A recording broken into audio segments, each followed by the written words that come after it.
Are you a lifelong fan of General Hospital?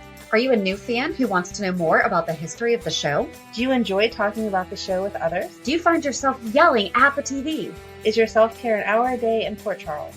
If so, we invite you to join hosts Amanda Kimmel and Shannon Coach at the place where all the hidden conversations take place and secrets are revealed. Meet us at Pier 54, a General Hospital fan podcast.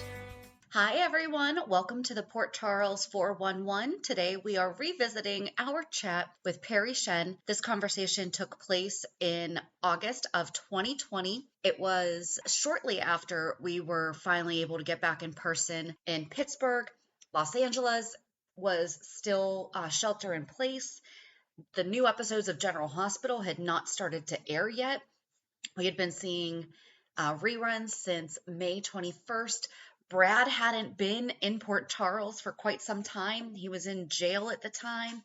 And the aunt that we reference in the episode is Jade from the Asian Quarter, not Selena, who we now know to be his aunt. So we hope that you enjoy this revisit of our chat with Parry Shen. Hi. Hi. Welcome to the Port Charles 411, where we talk with Parry Shen. I still can't believe that we talked to him. It was so much fun. It's so nice because, okay, I know that we got so mad with Brad. But he's not Brad. No. You have to remember. But you can see that because it's like, okay, you can see the good person, and then he's like a legit good guy. Yes. So it helps because it's not like, sometimes you do see the bad guy and you're like, they can't really be that bad in person. And then you're like, oh, they're not nice. Right. No. Like, Parry is the exact opposite of Brad. Which is amazing that he can play that awful and still be a nice guy. Yeah. Well, the thing is that Brad's kind of like a smart bad. Right. That's why we love him and hate him. Because when he's playing with Wiley, you're like, oh my gosh, you're so sweet. I love you. Or how in love he is with Lucas. Yeah. I want a man to be that in love with me. And then you see him do this stupid stuff that you're like, Brad, what are you doing? Come on. You just want to smack him and be like, seriously, come on, get it together. And he said he felt that way when he read some of the scripts too. Yeah. So it's not just us. And we didn't just talk about Brad. We got to talk about some of his other projects that he's worked on, and very vaguely heard about something he's going to be coming up, and I want to know so badly what it is. I can't wait. As soon as we find out, we'll have to throw that out there for everyone to check out because it sounds very exciting. It does. So enjoy our conversation with Parry.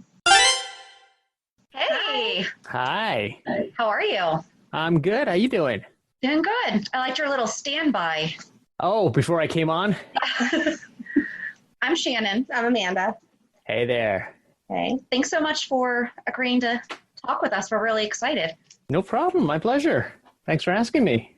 So what have you been doing during COVID? Keeping busy? Making a home gym. I've been proud that I haven't missed a day since quarantine. As soon as they locked down, I started just slowly building a gym, just from jumping rope to getting a few weights, then exercise bands, and then to a bike, and then a full-on punching bag, and so it's legit. So now I'm looking to cancel my membership because I don't need it anymore, and it's really convenient to just literally, if at 11 p.m. at night I decide, you know what?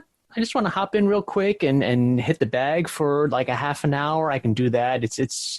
I'm in the best shape of my life because it's just so convenient, and I stay longer doing it because I've got like good music in there. I've got and TV, so it's just like it's been great. It's having an extra room in the house, Yeah. Well, I mean, and that's perfect timing because Brad's gonna get buff on the jail yard and everything. So hand in hand, yeah. He gets.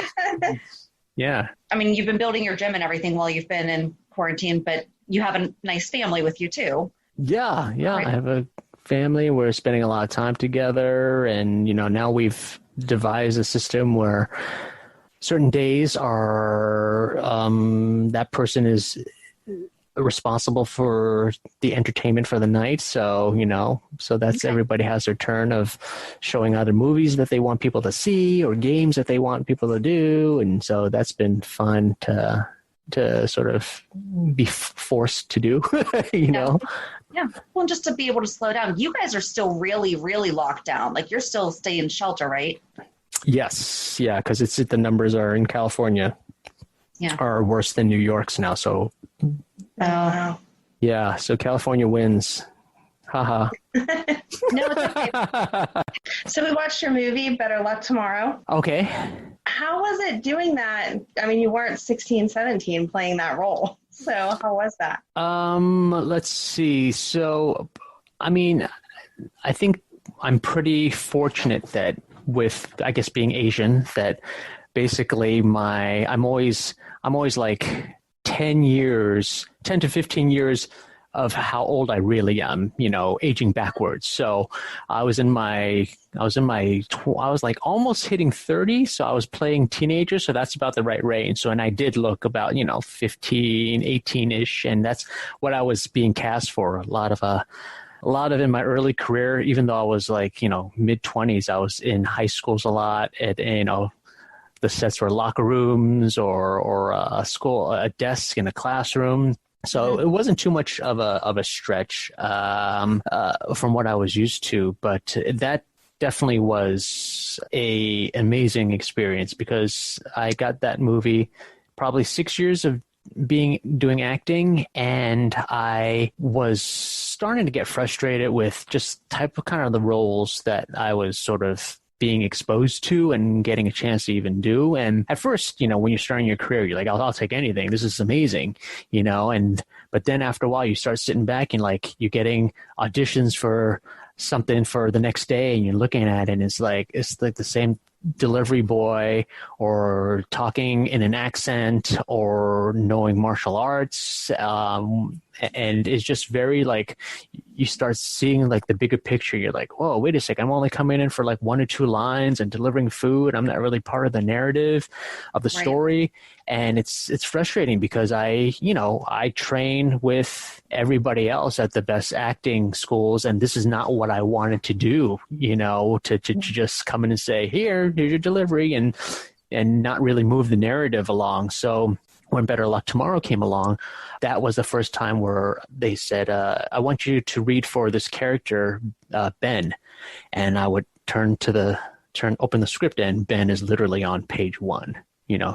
He's the main guy. And I'm like, whoa, I didn't really think about it because usually when I'm auditioning for something, it's like, okay, you come in on page 47. It's like, you're like, where am I? And then you're out at page 48, and you're done. So that was sort of a huge sort of, you're like being empowered and going, you know what? Yeah, I've paid my dues. I deserve, and I can carry, I can be more than just what I've been going out for. So that was sort of a huge turning point for me with Better Luck Tomorrow. I really enjoyed it. It reminded me of almost like if Clerks had met Can't Hardly Wait, met Reservoir Dogs.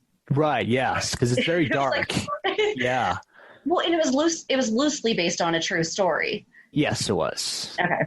Yeah. About these high school students committing a murder. And actually, it's weird that so we just celebrated, I think, our 15th anniversary in 2017, and we had this big screening at the Egyptian Theater in Hollywood. And I had actually met someone goes, "Hey, Parry, I want to introduce you to this guy named Kern, and he is actually the guy that your character is based on in Better Luck Tomorrow, and he just got out of prison." Oh my gosh! Yeah, it was so trippy because I had so many questions for him, but at the same time, in the back of my head, I'm like, this guy's a convicted murderer, So, but the only reason he got out was because he wasn't responsible. He was there, he was observing it all. He didn't actually commit the act, but all of his other friends are in prison for life, and so he, and I sort of asked him kind of like what was true, what liberties did the film take, and what actually happened, and so that was fascinating, and so that was interesting. Also because we're the same age, so our lives took a departure after high school. I went to college, he went to prison. And for the next 20 years, I whatever, and so now we were converging, and it's fascinating, just how one moment can change your life. Yeah.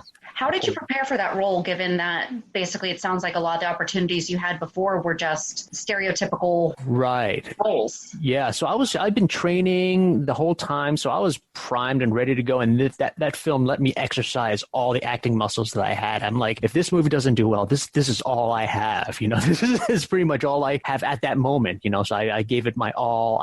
I didn't go out for pilot season because the movie was shooting during pilot season, and so it turned down a lot of potential big roles. But again, all the roles that I was going out for on a pilot was the emasculated tech guy, who was really good at the numbers, but then as soon as a woman walked by, he wouldn't know what to say. And it's the same thing over and over again. And it was like, okay, yes, it would be a lot of money if you would get this role, but at the same time, it's like, if I had a choice, I'd rather do the Better Luck Tomorrow part that I wasn't getting paid very much. It was, an independent project. And I remember my agents were giving me crap and saying, you're turning it down for this little role. And then like, I think I had an audition with Woody Allen, who wanted to meet me in New York and wanted to fly me out. And I'm like, I can't, I'm the lead of this movie. I can't do this. And at the time, my agent's like, what movie is this? There's no stars in it. It doesn't make, I'm like, I knew because I'd seen what I was going out for. I'm like, I'm never going to get an opportunity like this again. They come and the script was good. And so I remember wrapping the day on Better Luck Tomorrow, and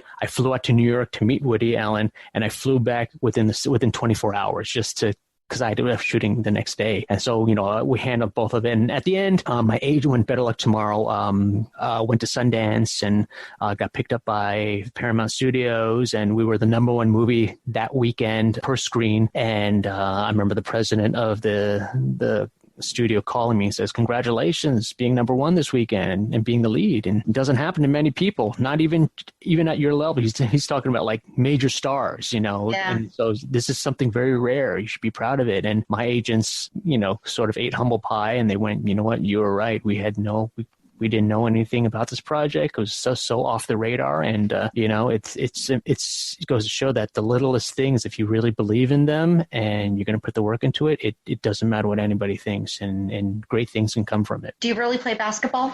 I don't. I had to train so long and hard just to get, because this is independent film, so there's not a lot of, we don't have a lot of money to waste, to burn film. This is before digital, so we're shooting on film, which is very expensive. And I knew that the more I missed, and this guy's supposed to be making free throws, multiple times in a row, and we had to get that on film. So I remember when we're actually shooting, there was a part where he gets frustrated and he can't shoot free throws. So they're like, all right, Parry, we got enough footage of you missing it.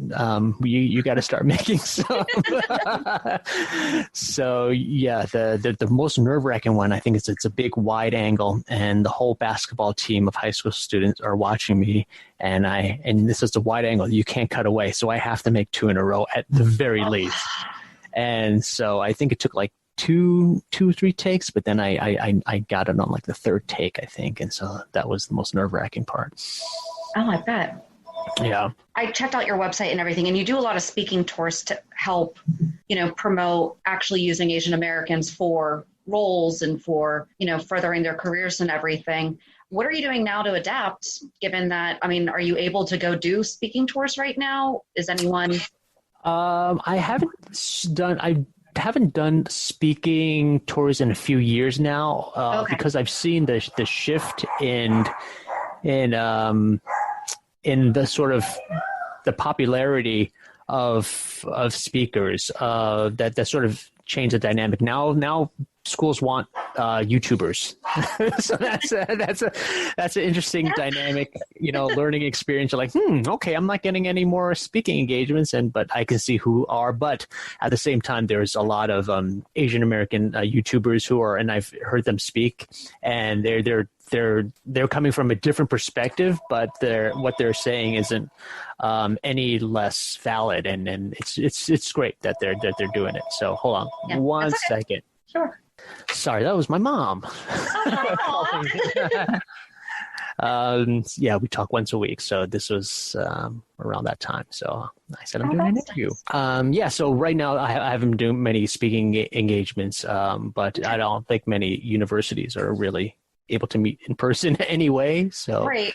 It's going to have to change, probably doing it through Zoom. I just thought that was really cool. Because did you watch the Netflix series Hollywoodland? Yes. Because that was all brought up in there too. Yeah, and that's the reason why I decided to do that speaking engagement tour was because when I was in college, I was one of the officers of my Asian American organization, and we would bring in speakers who were like working in the industry or interesting of note to come in and give their perspective of how they were making it sort of as an Asian American in that particular business. And I remember with Better Luck Tomorrow, knowing what I know, what we had to go through, I wanted to sort of impart some of that lessons to people who are like coming out into the real world in a few years. And for example, like with Better Luck Tomorrow, that everybody loved the script in Hollywood. They said, but you know what? All these characters are Asian American, and there's just no market for that at all. So we'll give you 4 times the budget that you need. We'll give you $1 million. We only needed $250,000. We'll give you $1 million if you change these characters to anything else but Asian. And the director was like, no. So the director maxed out 10 credit cards and went $250,000 in debt. It was a big gamble, but he really believed in the movie. And so I wanted young Asian Americans to know that the playing field, as much as you would think hard work means a lot, all you got to do is do your work. It's like, sorry, race does play a part in it as much as you want or not. You could ignore it, but these are the facts of the real world. And even the poster, if you look at the Better Luck Tomorrow poster, it's a negative image of the characters in a blue background. I didn't look. I just got it on Amazon Prime. Right, me too. Yeah, so if you ever look at the poster, it's a negative image because that way you can't really tell we're Asian on the poster. And that was kind of the reason why it was done. So it's amazing, all these things. And and for the longest time, the only Asian American lead in a feature film, a studio feature film, for the longest time was still me, like 15 years after the movie. And that's kind of sad. I mean, it was kind of awesome because I had that honor, but it wasn't until, what was it? Crazy Rich Asians. I mean, it took that long. We came out only recently too. Yeah, exactly. So, I mean, it's kind of mind-boggling. And then that movie did well. So Hollywood really only responds to dollar signs, right? So hopefully this changes the narrative and saying, hey, you know what? Maybe there is an untapped market, kind of like when Spike Lee came along and did Do the Right Thing and made so much money. Like, oh, wow, there's an African-American audience here. Let's start making more of those, So it's really, you got to speak that kind of language of money. And I think even on General Hospital, I mean, so back in the 80s, there was the Asian Quarter. The Asian Quarter, the trial, yeah. But nothing has really yeah. I think it's not official, but I think unofficially I've been talking to one of the editors at Soap Opera Digest, and she says, I'm pretty sure you're the longest Asian American running character in soaps, if not definitely male. They're not sure about female, but she's pretty sure that it covers male and female, almost 7 years running. So I was like, wow, that's sad because it's only 7 years. I mean, right, yeah, and so it's a great honor to have, and but it's sort of interesting too at the same time. Yeah. See, I was thinking you could bring back the Asian gang because some of them are in the jail, and then you come back and you're like, okay, fine, I lost. Yeah, it's there's so many ways he could have gone, and again, yeah, he in prison that might be an interesting thing. He meets relatives that that he said that convinced him that, hey, this is your birthright, this organization. And look at how these people, Port Charles, treated you, when you're just trying to protect, what was yours, so, and then all of a sudden Brad turns into something else, Even worse.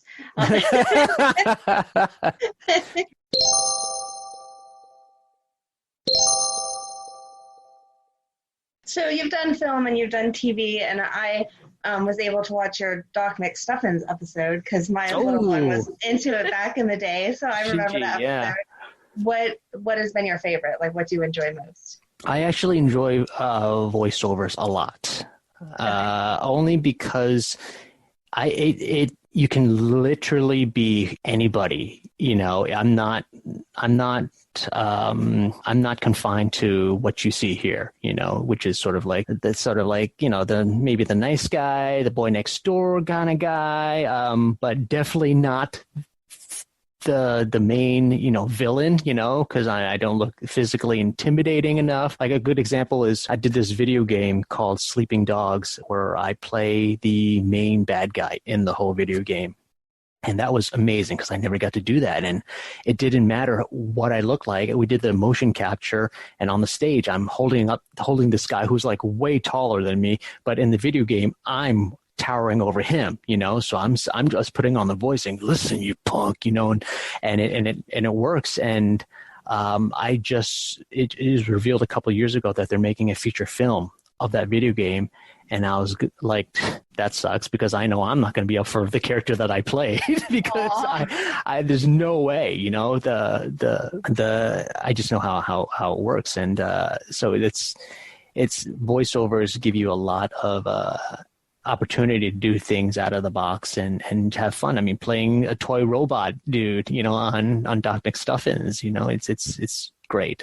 But at the same time, I do miss just making a movie. I like the feature film medium because you get to take the time to sort of try different things. But also there's something also said about with soaps where it's kind of like you do the work and it's like, I just want, let's move quickly. And that's kind of great too. I'm sort of letting go and saying, this is what this is kind of the choices that I've made. And so there's something to be said for that as well. Cause I remember when I was doing GH and I was recurring also on NCIS Los Angeles. And so I'd been doing a ton of GH. So I was used to being out within half an hour of shooting because, we only do one take and you have all 4 cameras on you. You knock it out, you're done. And you've done like 20 pages. And I remember then the next day going to NCIS LA, which is very traditional. And we were shooting only 5 pages that day. And it took like 12 hours. And after hour 3, I was like so exhausted because I'd been so spoiled from GH of just I'd be done in 20 minutes, with 5 pages.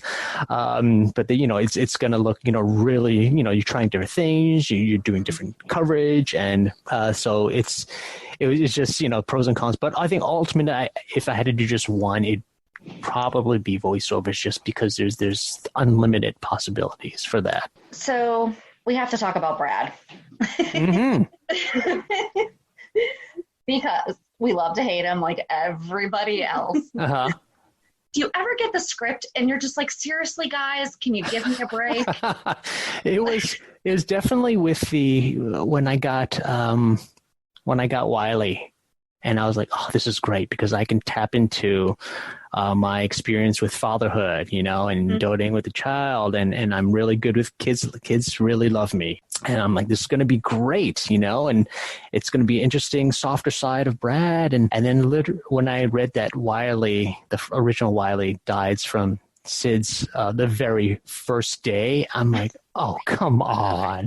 Couldn't give me just a couple days or, just with and showing, what a good father he can be. And it's like, but at the same time, like, oh man, this is really juicy, but I was like, for my character, I'm like, oh, come on, guys, it's maybe after like a month or 2 or something like that. But then people would recognize what he looks like and they would know a switch was made. But so I understand where it came from. But personally, on a selfish side, I was like, oh gosh. Yeah. Well, yeah, because I mean, like you said, that would have been great because, we think about it all the time because we get why he did what he did, right. Because we're both moms and I still don't think I would steal a baby, but, but you're still in this. I've also never had a friend have a baby that she needs to offload on the side of the road. So, given all those circumstances, I don't know what I would have done. What direction would you have liked to see them take Brad in? Because now you're kind of stuck in jail for who knows how long. They might let him out because they're letting out prisoners for coronavirus. The baby solving is a good enough reason. They're letting out murderers in real life, so they might let Brad out. Yeah, I'm like, my crimes are like pale in comparison.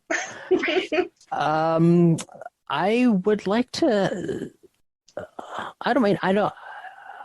I have to be careful because if I say something, it may happen and it may not happen because I've said it. You know what I'm saying? Right. Yeah. I don't want to get you in trouble. Exactly, because then it might be a really good idea, and then the writer's like, "Oh no, he already spoiled it," you know. Right. You know, if so. Yeah, it's one thing I would have liked to have seen, and wouldn't change anything, would to be. I saw that sort of my only redeeming way, sort of entering back into things is of referring back to previous history that that Carly has done something similar like this, you know, and would show maybe an understanding. And Bobby did the same with Lucas, you know. So I thought maybe I was like that. I was telling when I would get the scripts and it would get worse and worse. You know, he's digging himself deeper in a hole. I'm like telling my wife, I'm like, the only way I think I can get out of this, if I'm going to get out of this, is if they go back on that and Bobby is like the surprising one who's actually on Brad's side, and then that softens it for him. You know, he's still got to be punished for what he'd done, but more empathy might be shown to have some people on his side, and I think that would be a cool twist, you know, to be like, if anybody, you know Carly's going to be pissed off, so it'd be really interesting that she's like, you know what, I'm guilty of the same, or something along those lines. I thought would have been an interesting way, and it still could happen that way if more time passes, and if they decide to bring Brad back, you know, with that might be an interesting way to coming in. So you really know your history of General Hospital. Yeah. I Were you a every fan time before you were on it? I did watch a few episodes. Mostly, it kind of like it comes in spurts, you know. I think the first time was when I was about 7, when they were Luke, Laura, and Robert were on Cassadine Island, and that was my first introduction to it. And I was like a huge fan of Tristan, and I was like, who is this guy? You know, I'd never heard of the Australian accent before, you know, so that was new, and he's got like no shirt on, but he's got a gun holster. I'm like, this guy's badass, you know, and so I remember writing his name, because like there's no DVR, so like I remember his name would flash, and I'm like, I wrote in like my Charlie Brown encyclopedia Tristan Rogers, you know, because I didn't want to forget that name, you know. And for a while I'm like, yeah, Tristan Rogers, he's my favorite actor, and like, you know, not many people outside of soaps would know, you know, so I kind of like that I had like the inside thing scoop about it. So actually when I met Tristan full circle, you know, when I got on the show, I told Tristan that story, and I said, I've never asked for an autograph before ever, but could you sign my encyclopedia thing? And That's so sweet. so I've posted that on social media. So you see my 7-year-old writing Tristan Rogers in print, and his, you know, flourish, you know, signature to close that out. And then later in the 90s, in college, it was during the Jagger storyline, Antonio Zapata Jr. Because how could you not love him? So that's where I picked up then. So those are kind of like the two moments of me watching the show. But yeah, when they would refer to certain things, I would look up old clips to see what they were talking about, and That's so great. I knew about. So like when they talked about like Brad being the descendants of the, you know, Mr. Wu, and so I looked that up, so I know who are my Tia Carrere's my aunt, you know, and a lot of those actors are still around, so I was like, I was hoping that they would be reintroduced again. That would have been fun. Yeah, there's a lot of times that we're like, okay, they can bring back the Ward family, you know, they can bring back all these different families that have just kind of gone down the rabbit hole, Right. that goes nowhere. Yeah. So your relationship with Britt on the show is so cute, like especially when you guys would watch the nurses ball together and everything. Right. Was that actually scripted, or were you guys able to improv? Because you guys are hysterical. Yeah, it's just, I think, kind of one of those happy accidents of discovering chemistry together. And the former head writer, when Kelly was leaving, they were asking him, what are the things that are with her leaving that will be affecting the show. And he said, he goes, what we really didn't expect was the relationship between Brad and Britt. There was these two schemers who sort of just fell into this nice rhythm, and it was a really nice thing that happened. And that dynamic will definitely be missed on the show. And for a while, I was kind of, you could see it. I didn't have as much screen time because I didn't have somebody to link me, onto the show. Cause I didn't have any family. The only one was Lucas, really. That was sort of my tie to the show. So yeah, it was before, she was sort of, I was doing this favor for her, changing her lab results. But then when all of that fell apart, the turning point was really that both of them were sort of like ostracized because everybody knew what Britt did, everybody knew what I did, and we were sort of on the outs. And then at the nurses' ball, us just like hanging together and watching, and just this is just sort of, it's like, wow, it's this is working, And then I think the writers, obviously noticed that, and they started writing us more together, and so I think that's how that happened. And I think we saw a little bit of resurgence with that with the Julian character, Will DeRye. They started pairing us together, and then we sort of had a really cool dynamic, and then that was sort of a nice happy accident. And it's really fun when that happens, because I generally have good chemistry with everyone I work with, but then there's some with any other actor that you're like, oh, that's a pairing that we didn't know would work. I think with the Elizabeth and Franco, dynamic, right? Yes. Nobody saw that happen, and then suddenly you just put them together, like, oh wow, this is working, but they were two different characters from different storylines that really didn't cross each other's paths. So I think that's really fun when that happens. Yeah. How do you feel about Britt hooking up with Julian so much when she was last back? I mean, that's your father-in-law. Yeah, I know. So I shot the scene where my last scene when I'm saying goodbye and she's seeing me off to go to prison, and then later we're all done, and I'm like, I'm talking to Kelly, I'm like, yeah, well, I'm done shooting, for the day. I have no more left. And he goes, oh, I'm shooting some more with Will. I'm like, why? And she goes, because I'm like, those characters have nothing to do with each other. And she's like, I hook up with them. And I was like, what? And I instantly wanted to go back and reshoot what we just shot, and me give her crap, be like, because I think people wanted to see Brad's reaction to that, yes. To Britt. You're like, what the hell? I think that would have been fun. Just like a little snippet. Brad, people want to see Brad go off on Britt, or at least be like, show how flabbergasted. He's like, are you kidding me? Great. Yeah, we were definitely waiting for you to just walk in on them or something, and never happened. Yeah. What about when you had to perform at the nurses' ball? What was that like? The first time was again, I think they realized the fun part of Brad, the fun side. So it was very last minute, because all you get the scripts ahead of time, what's being performed, the rehearsal schedule. And then Frank calls me up and says, hey, you're singing at the nurses' ball. Do you know this song? And I'm like, not really. He's like, okay, go look it up and learn it, because we got to shoot it next week.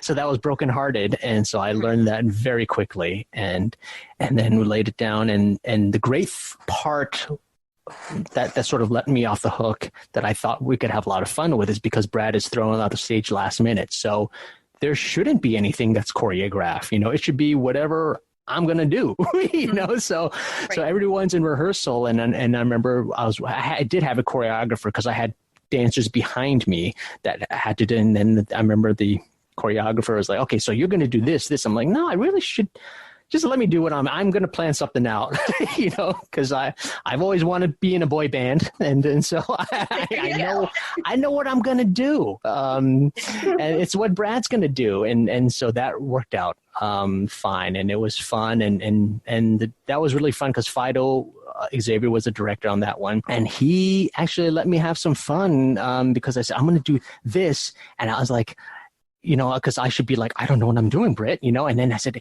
and maybe, I don't want to overstep any bounds, but I think that if you go over there and Britt just gives like a thumbs up, and then cuts back to me and sort of like cheers me on. And then Kelly went with it, with her ultimately dancing and going crazy. And that helped sell the performance, and me just being nervous, which, some of the real nervousness obviously came through too, of not knowing, wow, I'm doing a solo here, so that was an awesome experience. And then the second time it was more, the second time it wasn't as planned as before, because again, they brought me up because to sing I Want to Marry You. Yeah, so then I was off the hook again. I didn't have to know too much choreography.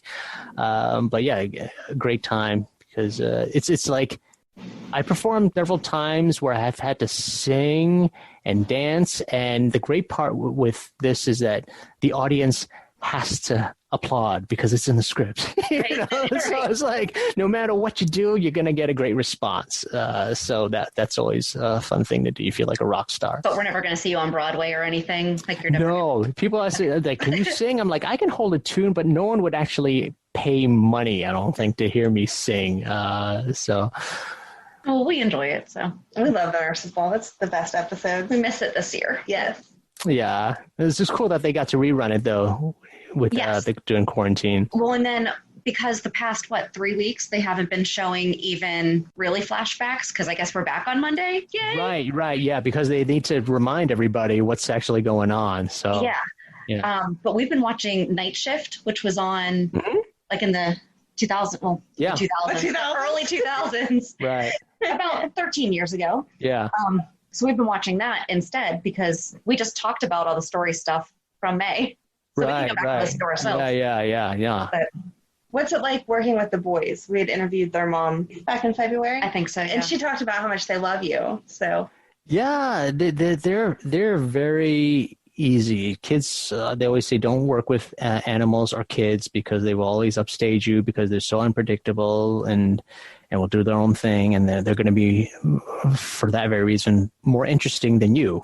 And people are going to focus on the kid or the animal. And but from the get-go, and it really helps that Jax, how she sort of knows how to handle the boys, because usually parents are sometimes too overbearing and they get in the way. But at the same time, you can't leave them alone either, because the cast and crew oftentimes don't have kids or remember what it's like to have such little kids, and they would ask absurd things for them to do, where it's like, he's a baby, he can't say dada, it's like, are you an idiot? So I've seen that too, because they're just trying to get the shot. And so Jax is really good at knowing when to step in when the baby's like is really fussy, and knowing when to step out and getting out of the shot, because the baby is looking for their parent, and they need to be out of eyesight, at a certain point. So she's like, I think like 50 to 60% of why it's so easy to work with them. But at the same time, the boys have a great demeanor and they're very playful, and like they will just react, to certain things, or something, it's a happy moment, they can sense it and they'll smile and they're clapping, and it's appropriate, for the moment. And all I have to do is really just listen and watch. And there's been some really cool happy accidents where like where I'm saying bye to Sam, she's leaving, and one of the boys is going like this. Aww. I'm watching him, and I just went, yeah, that's right. Bye-bye. And so we got that cool moment.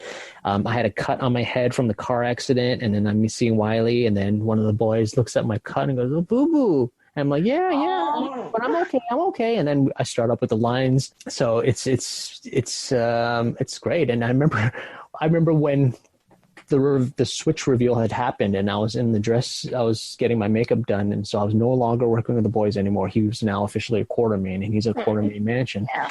And I remember Michael's having this scene with Monica, and they're just having this long ass scene, and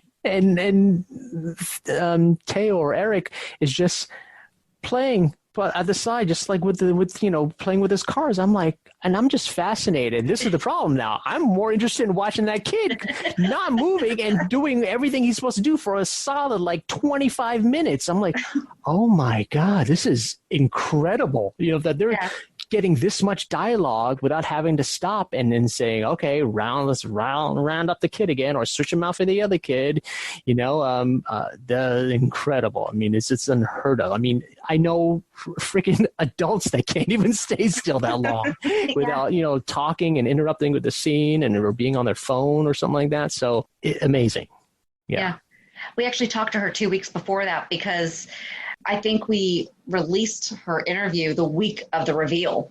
Yes. Oh. And we immediately messaged her and we're like, oh my gosh, did you know this was happening like this week? And she's like, yep. And I couldn't say anything and it was killing me.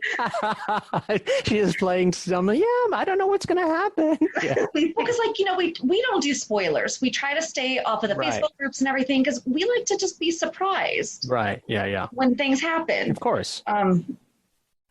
So that was really, really nice. And she's like, it was killing me because I just wanted to be like, guess what? But I mean, we knew it was going to happen, thankfully, eventually. Yeah. They dragged it out long enough. Yeah. I mean, it should have been revealed when he had the heart issue. I mean, that was that was the dead giveaway. Oh, Michael had the same thing when he was younger. Yeah. 2 and 2 together. I guess we don't want to ask if he's coming back anytime soon because we want to know, right? Or we want to know, but we don't want to know. Yeah, right. We would be okay if Brad got released from jail, though, because okay, yeah, that would be really good. What do your kids think about the fact that you're on TV? Do they care, or are they just it's normal life? It's pretty much normal life. I mean, there are certain shows that maybe I might go out for that they're interested in that because they watched that show, and then I get really disappointed in myself because if I didn't book it, But there's sometimes they'll watch something and at this point there's always I will know at least one person from any show that's on TV because I've just been working for over 20 years that it just happens where you have worked with them in some other capacity. So they're like, do you know this person? I'm like, oh yeah, whatever. And they're like, oh my God. So it's through association of who I've worked with. You're still cool. That's awesome. Yeah, exactly. Yeah. That's hard to attain. Do either of them want to follow in your footsteps? I don't think so. They're definitely both creative, but I don't think any of them want to be an actor, which I'm totally fine with. But I would love for them to do something in the creative field, where they're, the little one, my youngest, she does a lot of like arts and crafts and stuff like that, and they're really cool. And then you can see that she has a really good eye for that stuff. And then the older one dances and she sings. But this is a hard business to be in. So you can't just act. It's kind of like you have to be a pretty savvy business person to always have several irons in the fire so that, you're not depending on one sole thing for your livelihood. Yeah. So we saw a little doggy running around in the back earlier. Yeah. Yeah. What's her name? Roxy. She's mom's a poodle, but she's a rescue, so don't know what dad was, but we're thinking probably a terrier or Yorkie. Aww. So something like that. Yeah. Cute. So what's been your favorite experience so far in General Hospital? Probably the nurse's ball, the first one. Because that one, again, you just felt like a rock star. But kind of like where I had the most fun in terms of doing a storyline was when Brad propositioned Michael. Okay. Because he was kissing Kiki, because I was like, oh man, this guy's such a douchebag. And I was having so much fun just like twisting it and making Chad and Michael just so uncomfortable, and I remember and I had just been on the show for just 2 months at that point. So it was only supposed to be 4 episodes, but I was just having fun with what they were giving me. So the writers were just writing me more stuff. And I remember Frank just pulling me aside. And after I was doing it, propositioning Michael and he's like, he just went, you are so good in this. And that's what you want the boss to say, you know, it's like, Right. you're just so good in this. You're having so much fun. You're great. Well, it's always fun to see you guys. We can tell when you're legit having fun with each other, right? Mhm. You know, when you can tell when someone really, really just enjoys being on a scene with the other person. So Right. Yeah. it definitely comes through. Do you have anything coming up that you'd like to share with? It's interesting. I just booked two things yesterday, but Oh, hey, congratulations. one I can't. I just signed a non-disclosure agreement, but it's a project with one of the biggest directors in the world, and it's pretty awesome. I was like, oh, come on, I gotta get this. So it was just fun just to meet with that person one on one, just to work out that scene. And so yeah, I just found out this morning that I got it, so that will be Awesome. announced soon. Congratulations. Thank you. Look Yeah, forward to seeing what that is.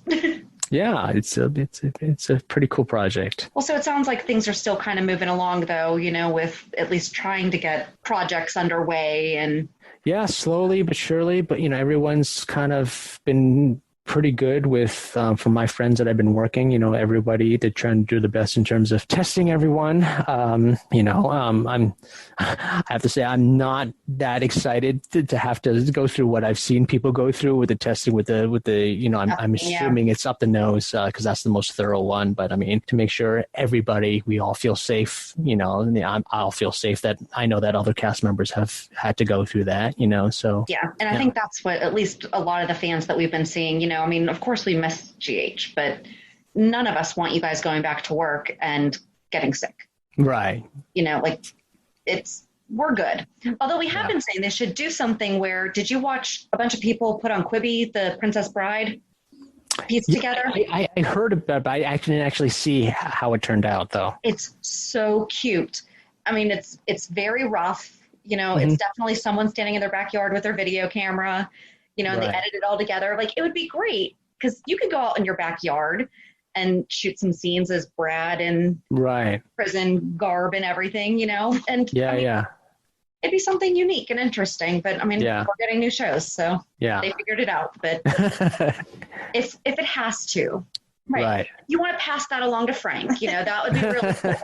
That'd be really, I think it'd just be really unique to see. Yeah. Definitely. Yeah. It's you definitely, I mean, I miss seeing everybody, and it's just like, it's amazing. So much time has passed where I'm like, oh my gosh, it's been almost half a year since I've seen some of these people, Well, yeah. Cause you were gone, like a month or two before? Yeah. My last episode I shot actually was January, Wow. Those things aired.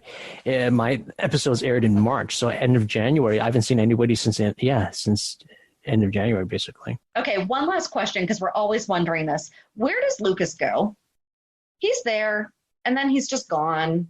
Where does he go? Do you know? I don't know. I have no idea. I mean, you were kind of single parenting it there for a while, because he was always off screen. Right. Yeah. And I think it was unfortunate because the only thing that it was basically, because you would have to show Brad keeping this lie and basically Lucas can't be present for any of that, right? Mm-hmm, when he's bearing a soul. And I think that's why that was really great to then be paired up with letting in Julian on The Secret, because he needed to unload and get some of that out, because he didn't have Britt for that to happen with. So that was important. And he definitely couldn't confide in Lucas. So I think it was sort of a unfortunate circumstance of the storyline where Lucas basically had to be in the dark, and which meant that he was not, he wasn't shown as much. He couldn't be shown as much, There's only so many times where otherwise he's going to look idiotic, him being there all the time and not noticing, all these things going on, right, behind his back. Yeah. Well, thank you so much for this. We really appreciate it. This was a lot of fun. You're welcome. Thanks for having me. Nice meeting you guys. You too. Yeah. And, good luck with your project that you just landed. And thank you. We can't wait to see what it is. Yes. Good talking to you. Take care. Bye. Bye. Okay, so there you go. That was our conversation with Parry. He was just so normal. I just love when actors are normal. And I feel like I could talk to them forever about anything. Like, we had our questions and he stuck to it. But I feel like if we would have had another 3 hours, we could have just talked about, hey, what are you doing on Saturday night? Blah, blah, blah. Right. Like, if the dog had stayed, we would have definitely been like, so let's play with the doggy. Exactly. Here's my cat. Where is my cat? Cookie I don't know. Cookie didn't join us today. She didn't. She normally does. Yeah. Huh. I don't know. You must have done something to make her mad today. But anyway. Why do you think I made her mad? That's me. Your fault. I couldn't have done anything to her. She might be sleeping. Mm-hmm. She could be actually playing with one of the 3 other people that are in the house. Okay. If you say so. I'm a good cat mom. Grandma. I'm a cat grandma. Oh, okay. Technically. I'm never putting the word grandma on my name, so no. Anyway, yes. Awesome interview. So sweet. I still just can't believe that we get these people. He was so gracious, you know. Yeah. It was just like when they thank us at the end for talking to him. What are you talking about? Yeah. Thank you for talking to us. Yep. So exciting. And I do hope that Brad isn't gone. They have to bring him back. I think our idea, or as we were talking to him, I thought of it when he's talking about his friendship with Britt. Britt has good connections. Why can't one of her connections get him out of jail? Right. There's too many possibilities. I really do think that there's a way. back. Because if they bring in the coronavirus, which, to be honest, where we have one of the main characters is an infectious disease doctor, Mm-hmm. I do think that they have to bring it in. It only makes sense. If Finn was not there, I would not be... Right. But, I mean, come on. Yeah, no, I think they should bring coronavirus in. And then sure, Brad can get out of jail early because they're letting some people out because of all that. But even if they can't do it for those reasons, he has plenty of shady people in his corner that can figure out a way to get him out. Absolutely. So I'm not ready to let him go. I hope he turns on now. Oh, that would be I good. hope that's what gets him out. That would be good. Because then Carly would totally be on his side. You're right. We will see. Yep. Or we have already seen, because we recorded this before we got new episodes. So who knows? There you go. Yeah, because we did not ask him if he was one of the ones going back to work. Although I felt like from one of the phrases that he said about how people that he knows that have gone back to work have been having to get tested. Yes. So guess we'll find out. Yep. So join us next Monday as we recap the first new week of episodes that we've had in May to June, July. Guys, it's only been 2 months. I mean, only, but it's... No, it feels like so much longer. May 21st. Like so much longer. I know your math is right, but it still feels like so much longer. So. I agree. Yeah. But I mean, as long as they stay safe and healthy. I agree. I just want my GH. I understand. So have a good weekend. And we'll meet you at the pier. Bye. Bye. If you enjoyed today's show, we invite you to go to pier54podcast.com to subscribe on your favorite platform. Don't forget to leave us a review. And you can also follow us on many social media channels. Just search for Pier 54 Podcast. Also, we are not perfect, so if there is something that we missed or messed up, just let us know by emailing us at pier54podcast@gmail.com.